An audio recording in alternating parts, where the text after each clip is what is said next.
رات کے وظائف بہت زیادہ تھے جو روز مائرہ بلا ناغہ کرتی تھی۔ کبھی کبھی تو نفل پڑھتے پڑھتے ہی تھکنے لگتی تھی، ایک کمرے کی قیدی سی بن کر رہ گئی تھی۔ ایک دن اس نے زلیخا سے بھی کہا کہ جب عمار کام پر چلا جاتا ہے وہ کچھ دیر کے لیے باہر آ جایا کرے گی، لیکن زلیخا نے یوں منع کیا جیسے اس نے کسی کبیر گناہ کا ذکر کر دیا ہو۔ ہاں ہے رمائرہ، توبہ کرو، کیسی باتیں کرتی ہو؟ صبح صحن میں کمرہ ہے تمہارا، آس پڑوس کی چھتوں پر لڑکے منڈرا رہے ہوتے ہیں، بے پردگی ہوگی؟ پھر میں آپ کے گھر کے اندر چلی جاتی ہوں، ایک کمرے میں رہ کر جی گھبرانے لگا ہے۔ بھابھی برا مت ماننا، لیکن میں تمہیں عدت کے دنوں میں اپنے گھر کے اندر نہیں بلا سکتی۔ سنائے بڑی نحوست سی ہو جاتی ہے، پتہ نہیں کہاں سنا تھا، کس نے کہا، لیکن مائرہ دوبارہ کچھ بول ہی نہیں پائی۔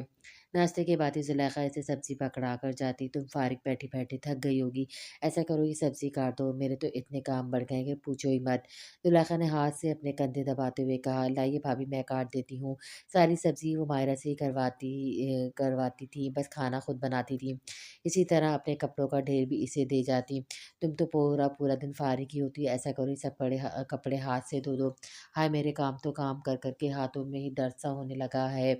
اپنے اور بچے کے کپڑے تو مائرہ خود ہی دھوتی تھی، بس باہر رسی پر زلیخا پھیلا دیتی تھی، مائرہ چپ چاپ کام کر دیتی تھی۔ یہاں کون تھا جو احساس کرتا؟ تھکا کر شام کی چائے پینے بیٹھی تو دریاب کی یاد ستانے لگی تھی۔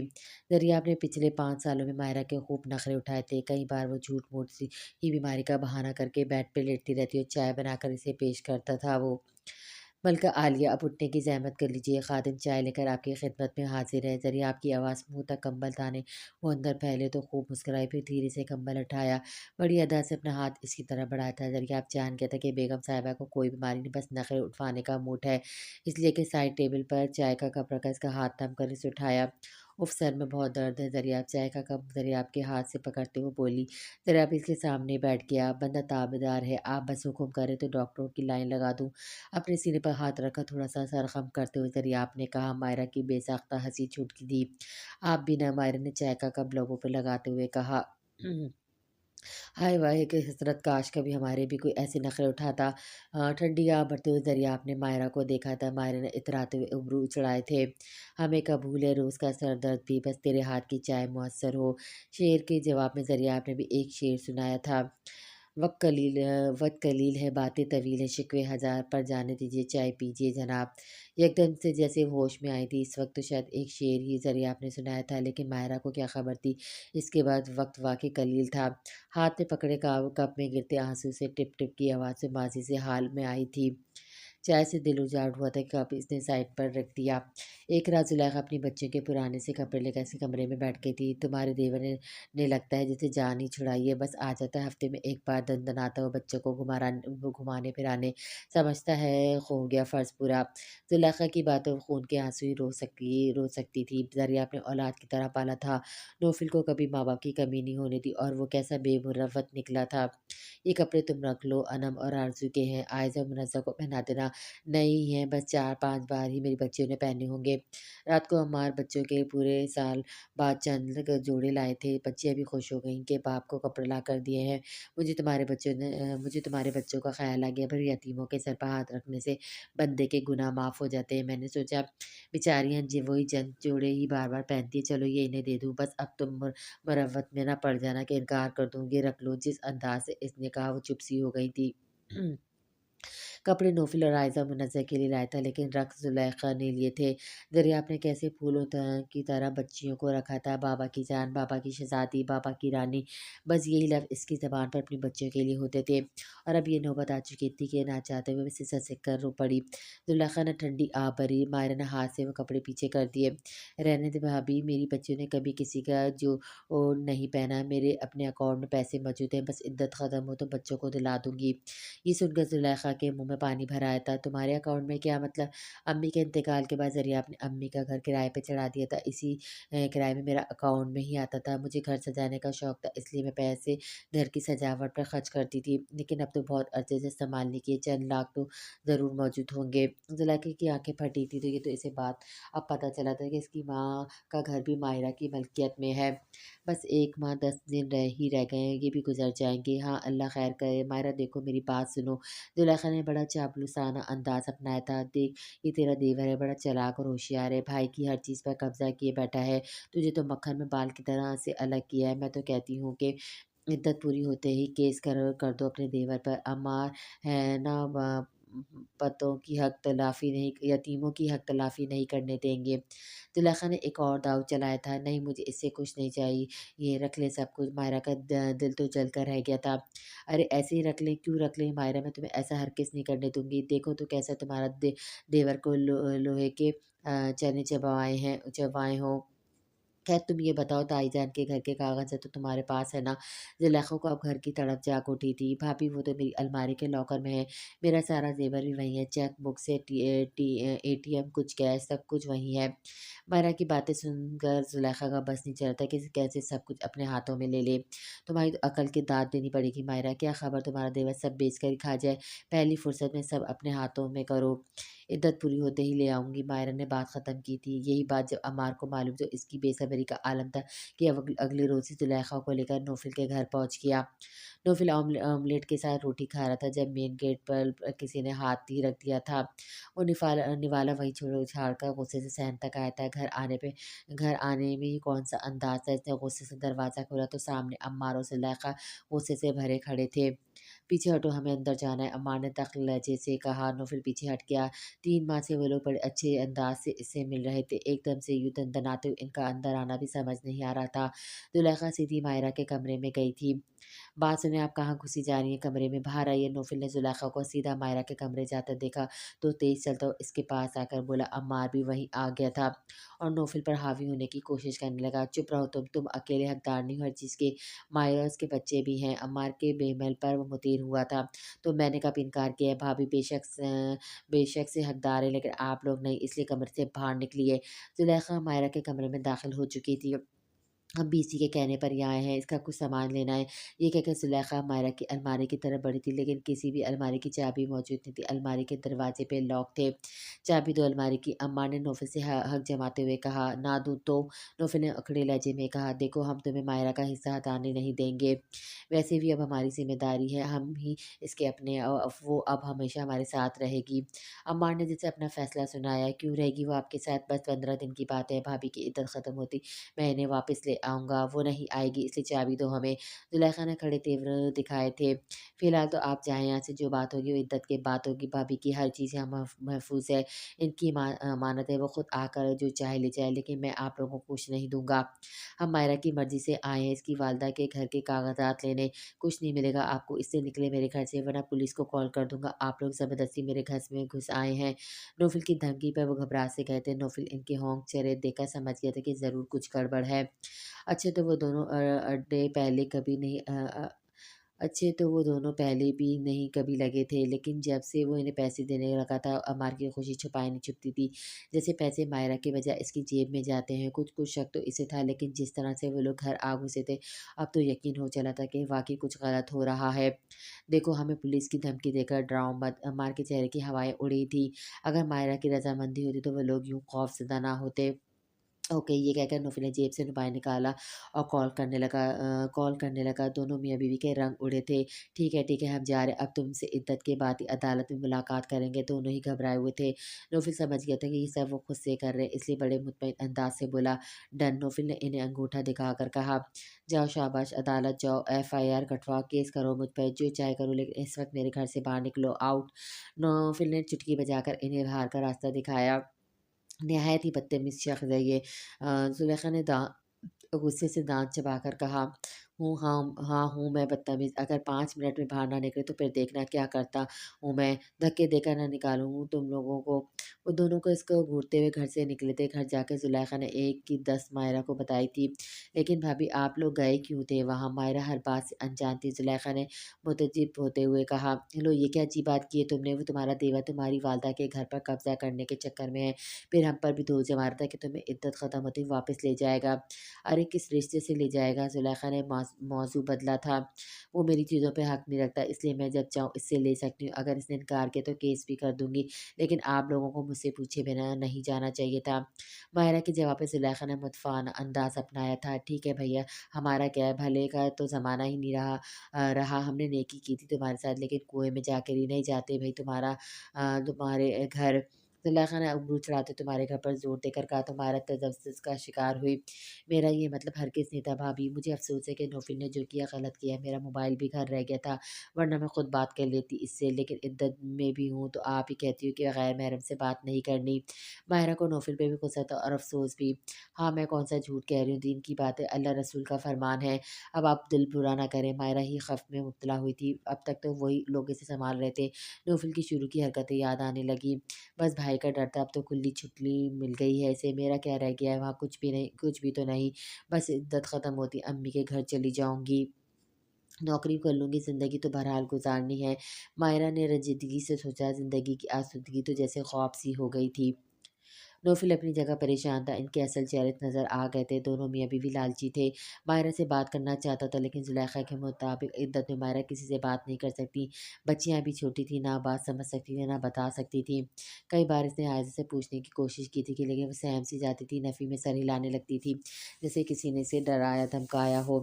नौफ़िल को ये डर था कहीं अम्मार और ज़ुलेखा माहिरा को इसके खिलाफ़ ना वरगलाते। अगर वो इनकी बातों में आ गई तो इसका सब कुछ खाएँगी। दोनों मियाँ-बीवी। दूसरा रमशा पर भी गुस्सा था, क्या था जो निकाह पे मान जाती। रमशा ने ऑफ़िस में 2-4 बार नौफ़िल से बात करनी चाहिए, इसे बाहर मिलने के लिए भी कहा, लेकिन नौफ़िल ने इनकार कर दिया। रमशा, हम जो भी बात करेंगे शादी के बाद ही करेंगे, बेहतर है कि ऑफ़िस में तो घरेलू मसाइल को डिस्कस मत करो। रमशा ने इसका दिल इस वजह से उठ चुका था कि इसके ऊपर इतना बड़ा गम का पहाड़ टूटा था, जिस वक़्त इसे सहारे की ज़रूरत थी, वो बहाना बनाए घर बैठी रही। अगर कोई और मौका होता तो वो परवाह भी ना करता, साफ इनकार कर देता। रमशा इसे पसंद ज़रूर थी, लेकिन मोहब्बत नहीं। लेकिन इस वक़्त मजबूरी ये थी कि मायरा और बच्चों को वापस लाने के लिए नौफ़िल को इसकी ज़रूरत थी। सुबह ऑफिस जाने से पहले इसने माहिरा के सारे ज़ेवरात, कैश, इसकी वालदा के घर के कागज़ात बैंक लॉकर में रखवा दिए। इस तरह अम्मार और ज़ुलेखा माहिरा की अलमारी तक पहुँच गए थे। अगर चाबी लगी होती तो वो ज़रूर ज़बरदस्ती इसकी चीज़ें निकाल ले जाते, और अब भी खबर नहीं थी कि इसके पीछे से चोरी-छुपे ये हरकत कर गुज़रे। ऑफिस जाने के बजाय वो एक मदरसे में गया था, वहाँ मौजूद एक मुफ्ती साहब के पास बैठ गया। सारी गलतफ़हमियों की वजह सिर्फ़ इसका मायरा से इद्दत की वजह से बात ना करना था, और बिल्कुल अनजान था इस मसाइल से, इसलिए रहनुमाई वहीं से मिल सकती थी। मुफ्ती साहब के सामने वो अदब से बैठ गया। मुफ्ती साहब भी कोई उम्र रसीदा शख़्स नहीं थे, 40 के लगभग ही थे। जी कहिए, क्या खिदमत कर सकता हूँ आपकी? मुफ्ती साहब ने नरम लहजे से पूछा। मुफ्ती साहब, मुझे आपसे कुछ पूछना है। जी पूछिए। मेरे भाई के इंतकाल को 3 माह से ऊपर का अरसा गुज़र चुका है। मेरे घर में मेरी भाभी के अलावा और कोई ख़ातून नहीं रहती थी, लेकिन अब वो बेवा हो चुकी हैं, इसलिए वो इद्दत के लिए अपने चचाज़ाद भाई के साथ इनके घर चली गई हैं। क्योंकि चचाज़ाद की बीवी और बच्चे मौजूद हैं, लेकिन वो माली हालात में इतने मज़बूत नहीं कि भाभी की कफ़ालत उठा सकें। इसलिए हर माह मैं अपने इनके कज़न के हाथ में खर्चा रखता हूँ, लेकिन मुझे शक है कि वो पैसे मेरी भाभी को नहीं मिलते। मुझे वो मियाँ-बीवी झूठे और लालची लगते हैं। उन्होंने इद्दत के नाम पर भाभी को सिर्फ़ एक कमरे तक महदूद कर रखा है, वो बाहर नहीं आ सकती इसलिए कि इद्दत में है। मैं पर्दे में भी इनसे बात नहीं कर सकता। हालाँकि मैं कोई गैर ज़रूरी बात नहीं करना चाहता, बस ये पूछना चाहता हूँ कि पैसे इन्हें मिल रहे हैं कि नहीं? क्या शरअ में ऐसी कोई इजाज़त नहीं है? नौफ़िल की बात उन्होंने खुशी से सुनी थी। ये सब हमारे माशरे की बनाई हुई रस्में हैं, दीन इतना पेचीदा नहीं जितना हम बना कर के बनाए हैं। बहुत आसान है, आसानियाँ पैदा करता है, मुश्किल तो हमने इन्हें बना दिया है, हमारे माशरे के लोगों ने बना दिया है। पर्दा हर औरत पर फ़र्ज़ है, चाहे वो इद्दत में हो या ना हो, लेकिन हमने इस इद्दत के साथ मशरूत कर दिया है। जिस तरह से एक बीवी से हमारा माशरा इद्दत में ज़बर पर्दा करवाता है, ऐसे कहीं साबित नहीं कि औरत को एक कमरे का कैदी बना दिया जाए। इद्दत के लिए मसलतें हैं, जिनमें से बाज़ ये हैं, अल्लाह ताला की रज़ामंदी का हुसूल होता है, क्योंकि अल्लाह ताला के हुक्म को बजा लाना इबादत है, और इबादत से अल्लाह का कर्ब हासिल होता है। इद्दत को जब वाजिब करार देने की अहम मसलियत इस बात का यकीन हासिल करना है कि पहले शौहर का कोई भी असर औरत के वजूद में ना रहे, और बच्चे के नस्ल में कुछ शोभा बाकी ना रहे। निकाह चूँकि अल्लाह ताला की एक अज़ीम नेमत है, इसलिए इसके ज़वाल पर इद्दत वाजिब करार दे दी गई है। निकाह के बुलंद व बाला मकसद की मारफ़ियत के लिए इद्दत वाजिब करार दे दी गई है, ताकि इंसान इसको इसको बच्चों का खेल ना बना ले। شوہر کے انتقال کی وجہ سے گھر خاندان میں جو ایک خلا پیدا ہوا ہے، اس کی یاد کچھ مدت تک باقی رکھنے کی غرض سے عورت کے لیے عدت ضروری قرار دی گئی ہے۔ متفرق مسائل: حاملہ عورت مطلقہ یا بیوہ کی عدت ہر صورت میں وضع حمل یا سقوط حمل تک ہی رہے گی، جو شوہر کی وفات یا طلاق دینے کے وقت شروع ہو جاتی ہے۔ عدت کی اہمیت: قرآن کے احکامات کی روشنی کے بارے میں یہ ہے، مطلقہ یا بیوہ عورت کو عدت کے دوران بلا عذر شرعی گھر سے باہر نہیں نکلنا چاہیے۔ کسی وجہ سے شوہر کے گھر عدت گزارنا مشکل ہو تو عورت اپنے میکے یا کسی دوسرے کے گھر میں بھی عدت گزار سکتی ہے۔ صورت اطلاق: عورت کے لیے عدت کے دوران دوسری شادی کرنا جائز نہیں، البتہ رشتہ کا پیغام عورت کو اشارہ دیا جا سکتا ہے۔ جس عورت کے شوہر کا انتقال ہو جائے تو اس کو عدت کے دوران خوشبو لگانا، سنگار کرنا، سرما خوشبو کا تیل لگانا، بلا ضرورت لگانا، مہندی لگانا اور زیادہ چمک دمک والے کپڑے پہننا درست نہیں ہے۔ اگر عورت شوہر کے انتقال یا طلاق کی صورت میں عدت نہ کرے یا عدت تو شروع کی ہے مگر مکمل نہ کی تو اللہ تعالیٰ کے بنائے ہوئے قانون کو توڑنے والی کہلائے گی، جو بہت بڑا گناہ ہے۔ لہٰذا اللہ تعالیٰ سے توبہ استغفار کر کے ایسی عورت کے لیے عدت کو مکمل کرنا ضروری ہے۔ ترجمہ: اور جب تک عدت پوری نہ ہو جائے تم ان سے عقد نکاح کا عزم نہ کرو۔ مذکورہ بالا نصوص قرآنیہ کی روشنی میں طلاق، وفات کی عدت گزارنا لازم و فرض ہے۔ تکمیل عدت سے پہلے وہ کسی دوسرے مرد سے نکاح نہیں کر سکتی۔ بافضل حرام اور گناہ کبیر ہے، البتہ جب عدت پوری ہو جائے تو وہ اپنی آزادانہ مرضی سے جہاں چاہے نکاح کر سکتی ہے۔ بیوگی کی عدت کے دوران عورت کے لیے حکم ترمیم: بیوی کی عدت کے دوران میں عورت کے لیے کن چیزوں کی پابندی شرعاً ضروری ہے؟ اس زمن میں بہت سی غلط فہمیاں عوام میں پھیلی ہوئی اور اتنی پختہ ہے کہ ان کی پابندی اصل شریعت سے بھی زیادہ ضروری سمجھی جاتی ہے۔ بیوہ کے لیے عدت میں شریعت نے درج ذیل امور کی پابندی بیان کی ہے۔ وہ شوہر کی وفات سے لے کر 4 ماہ 10 دن تک سوگ کا عرصہ گزارے گی۔ اس دوران میں اسے ترجیحاً شوہر ہی کے گھر میں رہنا چاہیے اور بلا ضرورت گھر سے باہر کی سرگرمیوں سے اجتناب کرنا چاہیے۔ البتہ جن ملازمہ پیشہ خواتین کا کوئی اور معاشی سہارا نہ ہو اور گزر بسر کا بھی کوئی متبادل انتظام نہ ہو، ان کا معاملہ الگ ہے۔ وہ ضرورت کے مطابق کے اصول پر دوران عدت میں بھی اپنی ملازمت جاری رکھ سکتی ہیں۔ سیکنڈ، عدت کے دوران میں وہ سادہ لباس پہنے اور زیب و زینت سے اجتناب کرے۔ میک اپ، زیورات کا استعمال، شوخ لباس پہننا نامناسب ہے، لیکن اس کا یہ مطلب نہیں کہ وہ صاف ستھری نہ رہے۔ نمبر 3، عدت کے عرصے میں اسے نئے نکاح کا واضح پیغام دینے سے اجتناب کیا جائے۔ اشارے کنایوں میں مداح اس تک پہنچایا جا سکتا ہے، لیکن صاف اور صریح پیغام نکاح نہیں دیا جا سکتا۔ عوام میں بہت سی غلط فہمیاں بہت عام ہیں۔ ایک یہ کہ اس عرصے میں بیوہ کو گھر کے کسی کمرے میں محصور ہو کر رہنا پڑتا ہے اور وہ گھر کے کام کاج بھی نہیں کر سکتی۔ دوسری یہ کہ اس عرصے میں اس کے لیے پردے کا اہتمام عام معمول سے زیادہ لازم ہے۔ شدید بیماری کی صورت میں وہ علاج معالجہ کے لیے باہر نہیں جا سکتی، حالانکہ کہ بیماری کی صورت میں عورت کو اجازت ہے۔ رہ گئی پردے کی بات تو شریعت نے محرم اور غیر محرم کے اعتبار سے صرف 2 تقسیم کی ہے۔ جن سے نکاح ہمیشہ کے لیے حرام ہے وہ محرم ہے، اور جن سے نکاح ہمیشہ کے لیے حرام نہیں ہے وہ غیر محرم ہے۔ غیر محرم و غیر رشتہ دار محرم میں کوئی فرق نہیں کیا ہے۔ غیر محرم مرد کے لیے اپنے غیر محرم رشتہ دار عورت سے پردہ کرنا ضروری ہے۔ اگر اپنے غیر محرم رشتہ دار کی غیر خبر لینی ہو تو ان کے گھر کسی بھی مرد سے لے سکتے ہیں۔ اگر بے وقت ضرورت پردے کی آڑ میں ان سے بات کر لی جائے تو اس کی گنجائش ہے۔ محض بلا واسطہ بلا حجاب بات نہ کرنے یا ملاقات نہ ہونے کی وجہ سے رشتہ ختم کرنے کی اجازت نہیں۔ ان کے ساتھ اچھا برتاؤ اس کے بغیر بھی ہو سکتا ہے، اور وہ یہ کہ بیچ میں ان کے کسی محرم رشتہ دار کو واسطہ بنا لیا جائے۔ دیور اور بھابھی کو چاہیے کہ حتی الوسع ایک جگہ جمع نہ ہو۔ اگر کبھی اجتماع کی نوبت آ جائے تو ہر ایک نگاہ نیچی رکھی جائے اور حدود شرع کی رعایت کریں۔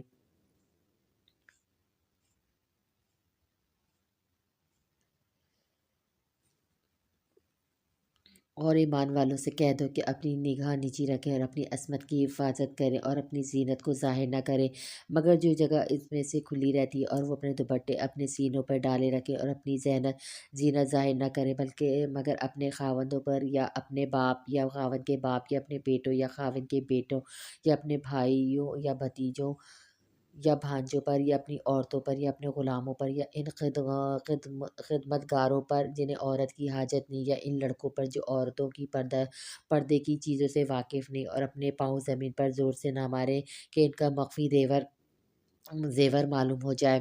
اور اے مسلمانوں، تم سب اللہ کے سامنے توبہ کرو تاکہ تم نجات پاؤ۔ اب آپ کے تیسرے سوال کا جواب۔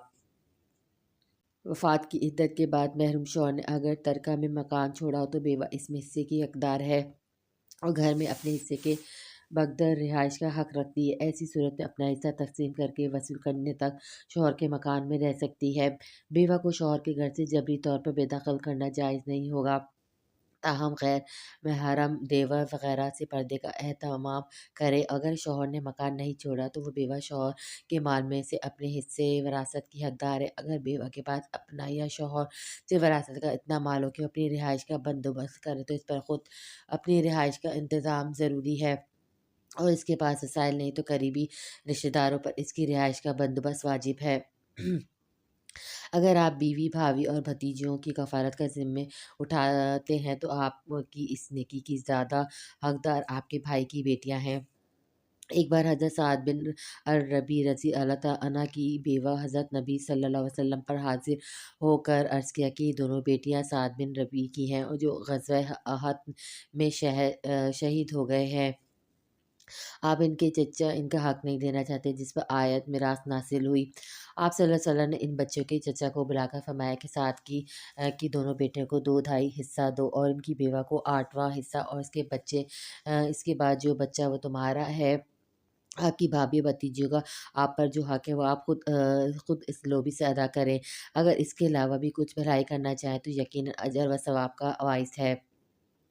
بہت شکریہ مفتی صاحب، میں اس وجہ سے بہت پریشان تھا کیونکہ عام طور پر ان باتوں کی تعلیم دی نہیں جاتی اور یہی وجہ ہے کہ ہم شاید انہی روایات کی پاسداری کرتے نظر آتے ہیں جو اسلام سے پہلے دور جاہلیت میں عورت کے ساتھ برتے جاتے تھے۔ نوفل کی باتوں مفتی صاحب نے اس بات میں سر ہلایا۔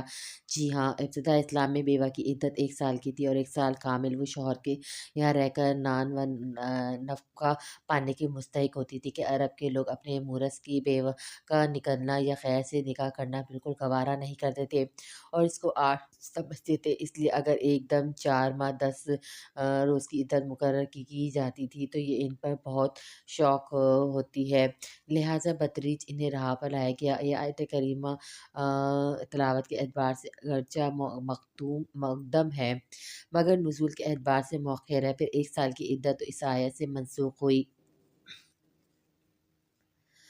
اور جو لوگ مر جاویں تو میں اسے اور چھوڑ جاویں اپنی عورتیں تو چاہے کہ وہ عورتیں انتظام میں رکھیں اپنے آپ کو 4 مہینے اور 10 دن، پھر جب پورا کر چکیں اپنی عدت کو تم پر کچھ گناہ نہیں اس بات میں کہ کریں وہ اپنے حق میں فائدے کے موافق، اور اللہ کو تمہارے تمام کاموں کی خبر ہے۔ بیوہ عورت کی عدت کی مدت بہت زیادہ ہونے کی وجہ سے خرابیاں اور پریشانیاں بھی بہت تھیں تو دین اسلام نے عدت کی مدت بھی 4 مہینے 10 دن کر دی۔ اس میں خرابی و پریشانی بھی نہیں۔ انقضاء عدت کے بعد ایسی عورتیں دستور کے مطابق جو کریں اس میں ورثہ پر کوئی گناہ نہیں، کیونکہ عدت گزرنے کے بعد ان کو زیب و زینت اختیار کرنے اور نئے نکاح کی اجازت ہے، اور جس زیب و زینت اس سے پہلے ان کے لیے ممنوع تھی وہ اب مباح ہو گئی۔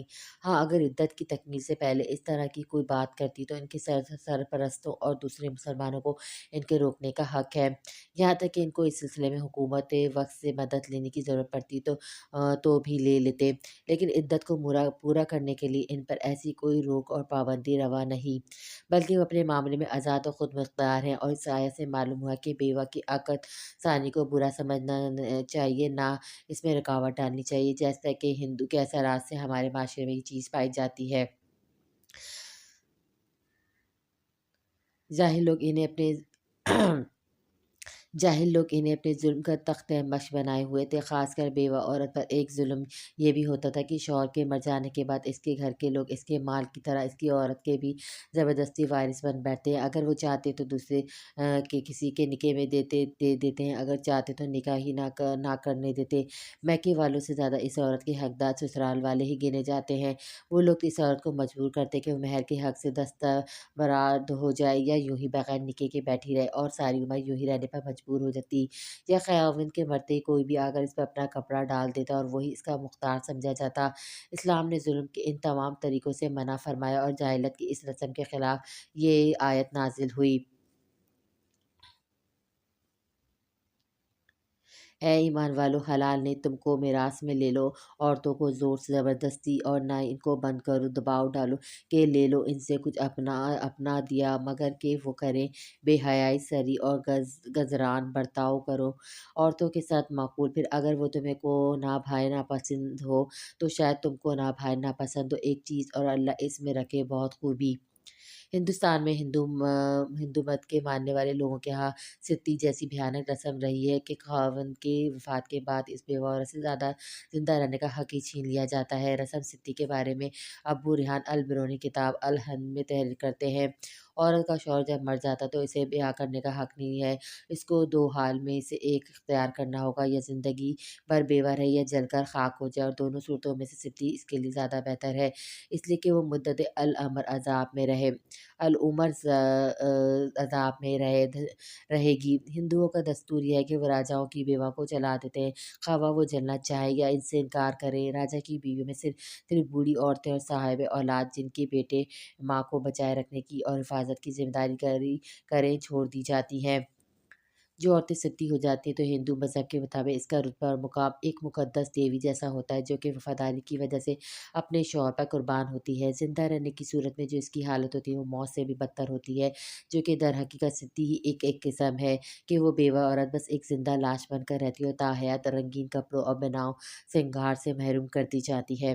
ہمارے یہاں شوہر کے ساتھ جلایا تو نہیں جاتا، لیکن بہت سے قصبوں میں دین کی دوری کی وجہ سے اور جہالت عام ہونے کی صورت میں عورت کو تمام عمر بیوہ بنے رہنے پر مجبور ضرور کیا جاتا ہے، انہیں منحوس قرار دیا جاتا ہے، یہاں تک کہ نئی نویلی دلہن کو اس کے سائے دور رکھا جاتا ہے، اچھوت سمجھا جاتا ہے۔ بنگلہ دیش میں پہلے تو بیوہ کو اچھی خوراک سے بھی محروم کر دیتے تھے کہ انہیں اچھی خوراک کھانے کا حق نہیں ہے۔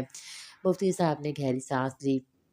بہرحال ہم اور آپ پورے معاشرے کی سوچ کو بدلنے سے قاصر ہے۔ جہاں پورے لوگ ہیں وہاں دیانتداری کے باعث بیوی بہن بھائی کے ساتھ بہت اچھا اور حسن سلوک بھی کیا جا رہا ہے۔ بہت سے لوگ بہت محبت سے رکھتے ہیں۔ میں بہت سے گھرانے ایسے دیکھے ہیں جہاں بیوی بھائی کو اپنے گھر ہی رکھ کر تمام دیور جیٹھ مل کر بیوہ بھابھی کی کفالت کرتے ہیں، عزت و احترام دیتے ہیں، آنے سگے بھتیجے بھتیجیوں کی ضروریات بخوشی پورا کرتے ہیں۔ اگر بھابھی جوان ہے تو اچھا رشتہ ڈھونڈ کر شادی بھی کر دی جاتی ہے۔ ایسے لوگ بھی ہمارے ہی معاشرے کا حصہ ہے اور تنگ نظری بھی نہیں دیکھتے۔ مفتی صاحب نے کوئی پہلو نہیں چھوڑا تھا۔ نوفل بہت مطمئن سا ہو کر وہاں سے اٹھا تھا۔ وقت بہرحال گزر ہی جاتا ہے۔ عدت بھی ماہرہ کی ختم ہو چکی تھی۔ 4 ماہ 10 دن بعد وہ کمرے سے نکلی تھی، سورج کی روشنی دیکھی تھی۔ پہلی بار دیکھنے میں زلیخا کا گھر چھوٹا سا صحن بہت بڑا لگ رہا تھا۔ سفید چادر اس نے اب بھی اپنے سر پر اچھی طرح لپیٹ رکھی تھی۔ کمرے سے نکل کر زلیخا کے گلے لگ کر بہت روئی تھی۔ عمار بھی وہیں موجود تھا، اس کی نظر اب اس پہ پڑی تھی۔ بہت عرصے بعد ماہرہ کو دیکھا تھا، آخری بار اسے تب دیکھا تھا جب وہ فرسٹ ایئر میں پڑھتی تھی، تبھی وہ آخری بار زلیخا کے ساتھ شادی کے بعد ماہرہ کے گھر آیا تھا۔ اس وقت وہ بچی سی لگتی تھی، 2 چٹیاں باندھے، دبلی پتلی سی۔ عمار بھائی کہتی نہیں تھکتی تھی، زلیخا سے اچھی دوستی لگا لی تھی اس نے۔ عمار اور زلیخا کے گھر اولاد شادی 5 سال بعد ہوئی تھی، اس لیے اس کی بیٹیاں انم اور آرزو عائزہ اور منزہ کی ہم عمر ہی تھی۔ لاہور سے کافی عرصے بعد وہ کراچی آیا تھا، ماہرہ کی شادی پر نہیں آ سکا تھا۔ پھر جب یہاں شفٹ ہوا تھا زلیخا اکیلی بچوں کے ساتھ ماہرہ سے ملنے گئی تھی۔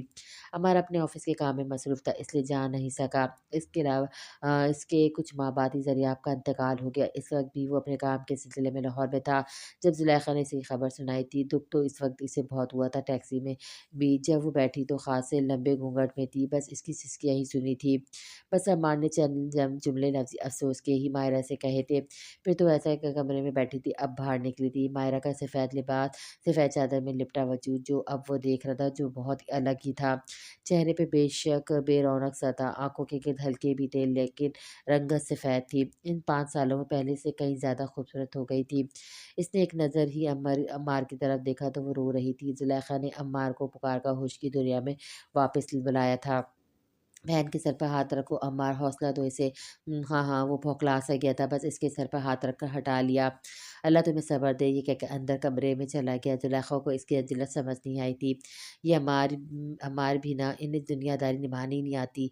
जुलेखा को अम्मार का यूं कतरा का अंदर जाना समझ नहीं आया था। कोई बात नहीं भाभी, दुनियादारी गैरों से बनाई जाती है, बहन से क्या निभानी। शायद मेरा दुख बर्दाश्त नहीं कर पाए, मेरे सामने आंसू नहीं बहाना चाहे होंगे, इसलिए कमरे में चले गए होंगे। मायरा को लगा इसकी बेवगी भाई से देखी नहीं गई है। ये कहाँ पता था कि वो भाई की नज़र से देख ही कब रहा था। हाँ, ऐसा ही होगा। अम्मार का दिल बड़ा दुखी रहता है तुम्हारे लिए। जुलेखा ने मस्नूई अफसरदगी चेहरे पर सजा कर कहा। यहाँ तो हमारे ख़ानदान बरादरी नहीं है, वरना जब कोई औरत इद्दत से होती है तो सारे रिश्तेदार इसे बारी-बारी अपने घर बुलाते हैं, दावतें देते हैं। हमारे लाहौर में तो होता है, ये भी एक रस्म है। दावतें होती हैं, किस बात की दावत? अरे इद्दत से उठने की, और किस बात की? अगर ऐसी कोई रस्म है तो निहायत ही घटिया है। मेरा गम तो अब भी हरा है, शायद कभी भरे ही ना। हर औरत का गम इतना ही होता होगा जो इस हालात से दो चार है। क्या लोगों को ये सब करते हुए शर्म नहीं आती? मायरा को सुनकर अफ़सोस हुआ था। तुम छोड़ो ये सब बातें, बस अब जल्दी से अपनी अम्मी का घर खाली करवाओ ताकि हम सब वहाँ शिफ्ट हो सकें। इतना किराया इस घर का कि मत पूछो। अच्छा है ना कि अपना साहिबान हो जाएगा, तुम अकेली भी नहीं होगी। अकेली औरत का रहना खतरे से खाली थोड़ी है। हम साथ होंगे तो किसी की ज़रूरत भी नहीं होगी कि तुम्हें कुछ कह सके। ये नई सोच ज़ुलेखा ने मायरा के ज़हन में डाली थी। मायरा को भी यही ठीक लग रहा था, अपना घर तो होगा, फिर भाई भाभी साथ होंगे तो इसका वक़्त भी जिस तरह गुज़र ही जाएगा। मैं कल ही घर जाकर अपना मोबाइल और ज़रूरत का सामान लेकर आऊँगी, फिर फ़ोन करके किराएदारों से कह दूँगी घर खाली कर दें। मायरा भी राज़ी हो चुकी थी। हाँ, तो और क्या, लेकिन अकेली मत जाना, तुम्हारा देवर अच्छा नहीं है, अम्मार और मैं साथ जाएँगे। ज़ुलेखा बड़ा मीठा-मीठा सा बोल रही थी। अगले रोज़ ही नौफ़िल इन्हें लेने के लिए पहुँच गया था। फिर उसकी खाला से बात करके आया था कि चंद दिन वो मायरा के पास रुक जाए। रमशा से सादगी से शादी वो चंद दिन में कर लेगा। नौफिल को देखा जुलेखा के माथे पर बल पड़े थे। अम्मार भी इसे घूर रहा था। वो बस सहन में ही खड़ा था। इन दोनों को नज़रअंदाज करके आयज़ा को पुकारने लगा। चचा की आवाज़ सुनकर वो दोनों कमरे से निकलने लगी। चाची वो दोनों चारपाई से उतर कर बाहर की तरफ लपकी। आयज़ा, मुन्नी बैठो दोनों, इधर कोई बाहर नहीं जाएगा। मायरा के सख्त लहजे पर मुनज़्ज़र तो चुप हो गए, लेकिन आयज़ा की तो जान बसती थी चाचा में। मम्मा चाचू आए, मुझे इनसे मिलना है। नहीं मिलना तुमने इससे, बैठी रहो यहीं पर, खबरदार तुम दोनों में से कोई भी बाहर आया तो। ये कहकर वो चादर अच्छी तरह से उड़े कमरे से बाहर निकली थी। सहन में सामने नौफिल खड़ा था। शेव बड़ी हुई थी, बाल भी बेतरतीब हुए थे, चेहरे पे गहरी संजीदगी थी। पहली नज़र में मायरा को लगा ज़रियाब खड़ा है, क्योंकि शेव वही रखता था। नौफिल तो हर वक्त क्लीन शेव ही रहता था। शक्ल व सूरत में दोनों भाइयों की बहुत मवासलियत थी। बस दरियाब की आँखें खलती ब्राउन थी, चेहरे पे हल्की सी दाढ़ी थी और नौफिल की आँखें सियाह थीं। दरियाब की रंगत नौफिल से ज़्यादा सफ़ेद थी, अलबत्ता कद-काठ एक दोनों का एक जैसा था। मायरा को देखकर उसने सलाम किया। मायरा जवाब में बस सर ही इस्बात में हिलाया था। अपना सामान पैक कर लें भाभी और घर चलें मेरे साथ। बिना तमीज़ बांधे नौफिल ने कहा था। किस लिए? मायरा की सपाट लहजे पर मुतहिर हुआ था। इसलिए कि वो आपका घर है। वो मेरा घर तब तक था जब तक ज़रियाब थे। तुमसे मेरा रिश्ता भी इसी वक्त था ना, तो अब मेरा तुमसे कोई ताल्लुक है ना इस घर से। तुम भाई का हिस्सा इसके बच्चों को देना चाहो तो दे सकते हो, ना देना चाहो तो बेशक ना दो। मैं तुमसे मुतालबा नहीं करूँगी, लेकिन मेरी चीज़ें मुझे लौटा दो। माहिरा के बेलचक लहजे पर वो कुछ पल के लिए खामोश सा हो गया। पहले अम्मार और ज़ुलेखा को गुस्से से देखा। सारा शहर इन्हीं का शहर भरा हुआ था। भाभी जो ज़हर इन दोनों ने आपके दिल में मेरे लिए भरा है, वो बेबुनियाद है। मेरी बात सुनें। भाई का जो कुछ भी वो आपका है, मुझे इसमें से कुछ भी नहीं चाहिए। बहुत अच्छा वक़्त गुज़रा है हमारा, बिल्कुल बहन-भाई के रिश्ते जैसा। भाई कहा था आपने मुझे, फिर ये कैसे हर ताल्लुक तोड़ सकती हैं? नम आँखों से इसने याद दिलाया था। कुछ पल तो मायरा के सामने भी अपना हँसता-बसता घर घूमने लगा था। मेरे साथ चलें भाभी, खाली घर काटने को दौड़ता है। रमशा के वालिदैन मेरी शादी की बात आपसे करना चाहते हैं। मैं चंद दिन में रमशा से निकाह करके इसे घर ले आऊँगा, फिर तो कोई मसला नहीं होगा। हम एक घर में रह सकते हैं। बड़ी मुश्किल से मैंने बच्चों के बगैर ये वक़्त काटा है। मेरे भाई की मेरे पास ये दोनों ही तो निशानियाँ हैं। मुझे इनसे दूर मत करें। सारी ज़िंदगी आइज़ा मुनज़्ज़ा को अपने सीने से लगा कर रखना चाहता हूँ। जो प्यार सारी ज़िंदगी भाई ने मुझे दिया है, वही मैं आइज़ा और मुनज़्ज़ा को देना चाहता हूँ। खुदा की कसम, आपकी इज़्ज़त और एहतराम में ज़रा कमी नहीं आने दूँगा। घर का हर मामला आप ही देखेंगी, पहले देखती थी। भाभी प्लीज़ मेरे साथ चलें। नौफ़िल इसकी मिन्नत कर रहा था। आँखों ही आँखों में आँखें आँखों में झिलमिला रहे थे। मायरा कुछ पल तो बोल ही नहीं पाई, बातों से तो वो भी सच्चा लग रहा था। ना वो किसी चीज़ पे हक जमा रहा था, ना देने से इनकार कर रहा था।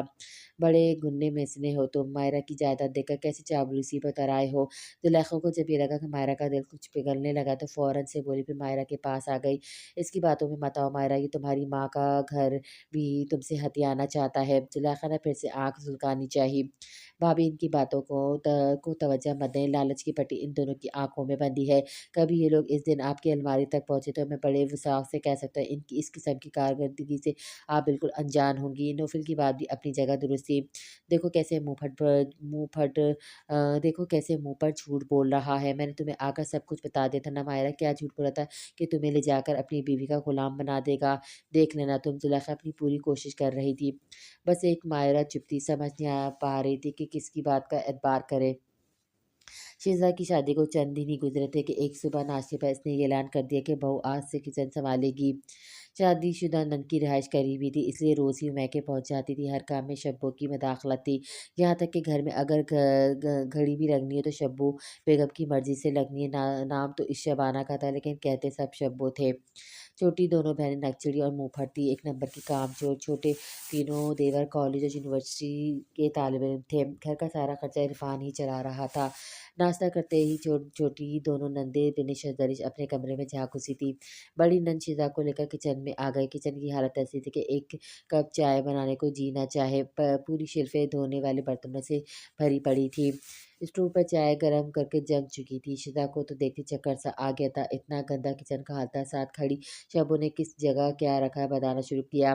सामने वाले कैबिनेट में मिर्च मसाले रखे हुए, ये नीचे वाले कैबिनेट में देगचियाँ वगैरह। देखो भाई, बड़ी नफासत पसंद तबीयत है मेरी और मेरी माँ की, तुम भी इस बात का ख्याल रखना। ये सब तो शादी की वजह से बिखरा पड़ा है, वरना हर चीज़ साफ शफाफ नज़र आती है यहाँ। शिजा बस गहरी सांस लेकर रह गई। फ्रिज में मुर्गी रखी है, गोश्त भी है, पुलाव बना लो, साथ में कौरमा शामी कबाब सिल पर पीसना, इसका जायका ज़्यादा अच्छा होता है। और हाँ, मीठे में खीर तो लाजमी बना लेना, शहजाद बड़े शौक से खाते हैं। चलो भाई, मैं तो चली, शादी ने थका के रख दिया मुझे। कुछ देर कमर सीधी करूंगी। कमर पर हाथ रखा हुआ यूं अकड़ कर खड़ी जैसे दिखती कमर सीधी की हो। शब्बो तो किचन से निकल चुकी थी। शीजा ये सोचती थी कि शुरू कहाँ से करे। पहले तो इसने फ्रिज से गोश्त और मुर्गी निकालकर बाहर रखी, भी बर्तन धोने शुरू किए। 1 घंटे इसने किचन का हुलिया दुरुस्त किया। खाना बनाकर वो शाम तक फारिग हो गई थी। इरफान के घर लौटने से पहले वो तैयार हो चुकी थी। खाना भी इसी ने लगाया था। शब्बो का मियाँ भी आ चुका था। खाने की सबने तारीफ की थी। इरफान के चेहरे पर भी मुस्कुराहट थी। बीवी के हाथ में कमाल का जायका था, सभी तारीफ कर रहे थे। बड़ी सताइशी नज़रों से इसने शिजा को मुस्कुरा कर देखा था। एक सुकून का एहसास शिजा को भी हुआ था। शादी के बाद ये पहली मेहरबान नज़र मियाँ जी की तरफ से मिली थी, लेकिन शब्बो की तेज़ नज़रें जैसे भाई और भावज पर ही टिकी हुई थी। माँ के बराबर ही वो बैठी थी। माँ को कोने में कर मुतवज्जह किया, अपनी नज़रों से इरफान और शिजा की तरफ देखने का इशारा किया। बात समझ गई इसने क्या करना है। ए हे भाऊ, चावल को ज़रा दिन तो और दे देती। भाऊ, चावल को ज़रा और दम दे देती, मुँह में डालते ही कच्चा-कच करने लगते हैं। बदमज़ा सा मुँह बनाकर इसने कहा। शीज़ा की मुस्कुराहट दम तोड़ गई थी। नहीं अम्मी, ठीक तो है, बल्कि मज़े के बने। तीनों देवरों में से एक ने कहा, जिसका नाम फुरकान था, लेकिन माँ ने खड़क से इसे देखकर टोका। तुम तो चुपके बैठे रहो, तुम्हारे आगे तो घास फूस भी नमक मिर्च लगा कर रख दो, तारीफ करते ही खा जाओगे। माँ के कहने के बाद शब्बो ने भी भाई को आंखें दिखाई थी ताकि बीच में मदाखलत ना करे। वो बेचारा चुप सा हो गया। छोटी दोनों नंदे जो पहले बड़े मज़े से खा रही थी भाभी के बनाए चावल, अब इन्हें भी कच्चे से लगने लगे थे। हाँ भाभी, ज़रा दम और दे देती तो मज़ा ही आ जाता। और ये कबाब भी बड़ी तेज़ मिर्चें हैं इसमें। बिनिश ने मुँह बसरते हुए कबाब मुँह में डालते हुए कहा। इरफान के चेहरे के तासुरात बदले थे। शायद माँ के कहने के बाद इसे भी हर चीज़ में ऐब देखने लगे थे। शब्बू भाई, खाना बहुत लाजवाब बना है। मैं तो कहता हूँ तुम भी इरफान की बेगम से कुछ बनाना सीख लो, तो हमें भी घर पर कुछ खाना नसीब हो जाए। मियाँ की भावज के लिए तारीफ तो जैसे शब्बो को आँख लगा गई थी। चम्मक पटक कर प्लेट पे फेंका। हाँ हाँ, आप तो जैसे फाके काट रहे हैं ना, इतनी जिम्मेदारियाँ हैं मुझ पर, इसके बावजूद कभी शिकायत का मौका नहीं दिया। और कैसे मुँह भर के मेरे मैके में आपने सबके सामने मुझे ज़लील करके रख दिया कि मैं आपका ख़्याल नहीं रखती। शब्बू ने टसवे बहाते हुए माहौल को बदल के रख दिया था। बेचारा शौहर तो हड़बड़ा सा गया था कि इसने क्या कह दिया। बीवी की बात ख़त्म नहीं हुई थी कि सास के फरमान जारी हुए थे। बस इसी बात का डर था मुझे। ये आजकल की लड़कियां घर आते ही घर में फसाद बर्पा कर देती हैं। अभी जुम्मा जुम्मा 8 दिन नहीं हुए नहीं इस लड़की को आए हुए, और देखो इरफान कैसे सबको हाथों में ले रही है। पहने फुरकान ने तारीफ़ों के झंडे गाड़ दिए। अब शहज़ाद मियाँ को अच्छी खासी सुगर बीवी में नुक्स नज़र आने लगे। हद है भई। शहज़ा हक्का-बक्का होकर सास को देखने लगी। इसने तो किसी से तारीफ़ करने के लिए नहीं कहा था, बल्कि पूछा तक नहीं था कि खाना पका कैसा है। शब्बो रोते हुए खाना छोड़कर कमरे से निकल गई। हाँ, माँ भी शब्बो-शब्बो करती बेटी के पीछे चली गई।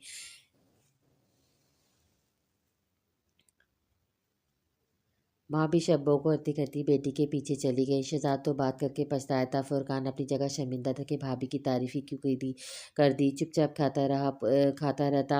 इरफ़ान के तेवर देखकर शहज़ाद को लगा बिना कसूर के ही मुजरिम बन गई है। ना इसने किसी से तारीफ़ करने को कहा था, ना ही नंद की कोई बुराई की। चुपचाप बैठी वो कसूरवार थी। खाना जैसे हलक में ही फँस कर रह गया था। सुबह से बेचारी किचन में लगी हुई थी। शहज़ाद भाई, आपको भी सोच समझ के बात करनी चाहिए थी ना, भला ये भी कोई बात करने वाली थी। आपा का दिल दुखा रह गया। इरफान ने बहनोई को बिना लिहाज के सुनाई दी। मैंने यूं ही कहा था, मैं तो देखता हूँ इसे क्या हुआ है। बेचारा खाना छोड़कर बीवी के पीछे लपका था। इरफान के माथे पे पड़े बल पर फिर दोबारा ठीक नहीं हुए थे। जबान से तो शहज़ाद से कुछ नहीं कहा, लेकिन ये रवैया सख्त सा रखना भी शुरू कर दिया। अब तो माँ बेटी ने आदत ही बना ली थी। हर बार टेबल पे पहला निवाला मुँह जाते खाने में ऐप निकालने शुरू कर देती थी। फुरकान की दोबारा हिम्मत नहीं हुई कि तारीफ़ करे। छोटा इमरान भी चुप ही रहता था। सुफियान वैसे तो खामोश रहता था, लेकिन फिर भी भाभी का एहसास कर लेता था। फर्स्ट ईयर में पढ़ता था, लेकिन पढ़ने में इतना अच्छा नहीं था। शीज़ा अक्सर पढ़ाई में इसकी मदद कर देती थी। इरफान रात देर तक माँ के पास ही बैठा रहता था। शीज़ा कभी-कभी तो इंतज़ार करती रहती, लेकिन कभी-कभी थक कर सो जाती थी। कई दिन ऐसे भी गुज़र जाते कि मियाँ-बीवी में बातचीत तक नहीं हो पाती थी। शीज़ा को लगता था जैसे इरफ़ान को बीवी की नहीं, अपने घर के लिए मुलाज़िमत चाहिए थी। घर की बहुत सी ज़िम्मेदारी इस पर आ पड़ी थी। अभी वो प्यास की वजह से कमरे से निकली। किचन के बराबर में इसकी सास का कमरा था। इरफ़ान भी वहीं बैठा था। बातों की आवाज़ें बाहर तक आ रही थीं।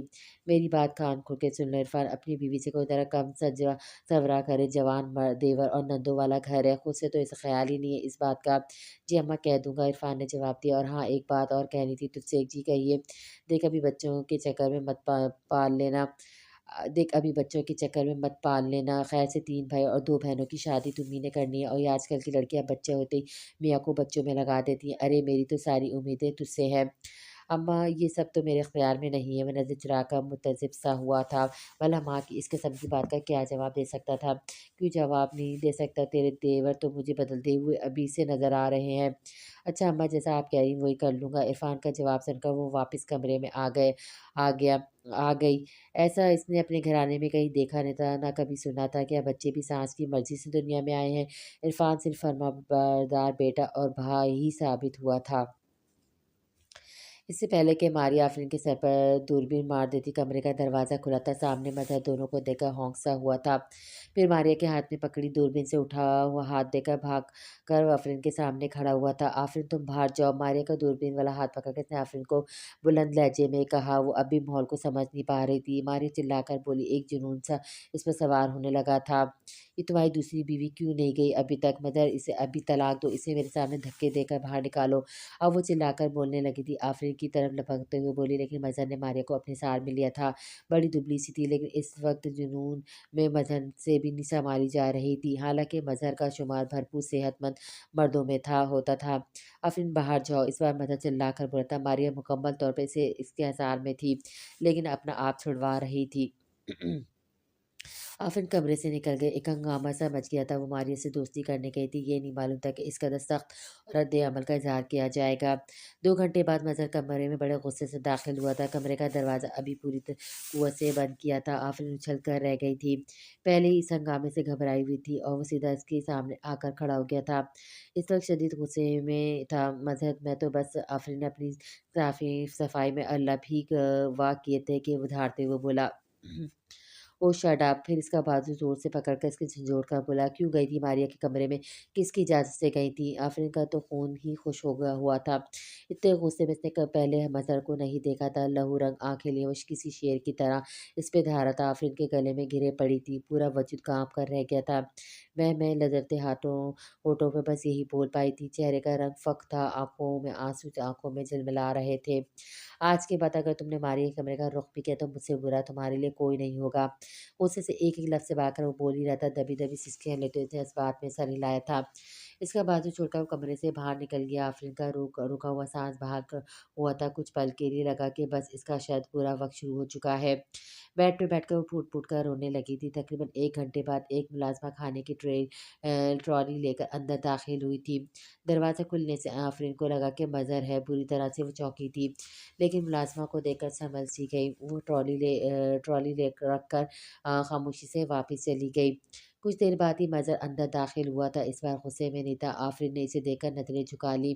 वो सीधा सामने रखी कुर्सी पे बैठा था, फिर ट्रॉली खींचकर अपने करीब किया। एक प्लेट में चावल डाले, फिर एक नज़र रोती आफ़रीन पर डाली। आफ़रीन आकर खाना खाओ। लहज़ा अब भी सख्त था। वो बिला ताम्मुल उठकर खड़ी हो गई। इसके बराबर वाली कुर्सी पर बैठ गई। सबसे पहले पानी गिलास में भरा, सिसकियों के साथ पानी अंदर उंडेला था, हलक खुश्क था। प्लेट उठाकर ज़रा-सा चावल डाले और चम्मच से खाने लगी। मज़हर की सांसें मुसलसल इसी पर थीं। इसकी प्लेट में मज़ीद चावल मज़हर ने ही डाले थे। आफ़रीन चाहकर भी इनकार नहीं कर पाई थी। बामुश्किल इसने प्लेट खाली की थी।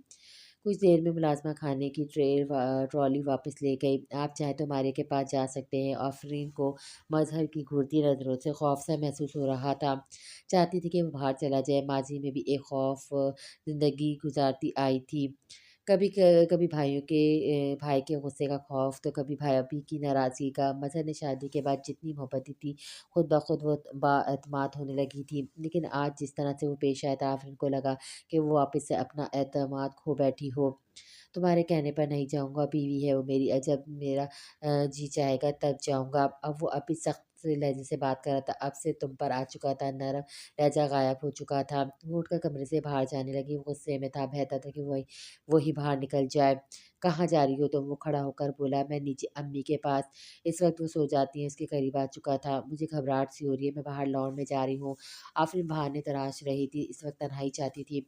इधर आओ मेरे पास, तुम्हारी घबराहट मैं दूर कर देता हूँ। इस बार लहज़ा ज़रा नरम था। आफ़रीन वहीं दरवाज़े के पास खड़ी रही। आफ़रीन इस वक़्त गुस्से में मैं हूँ, अज़हर ने खुद ही वज़ाहत दी थी।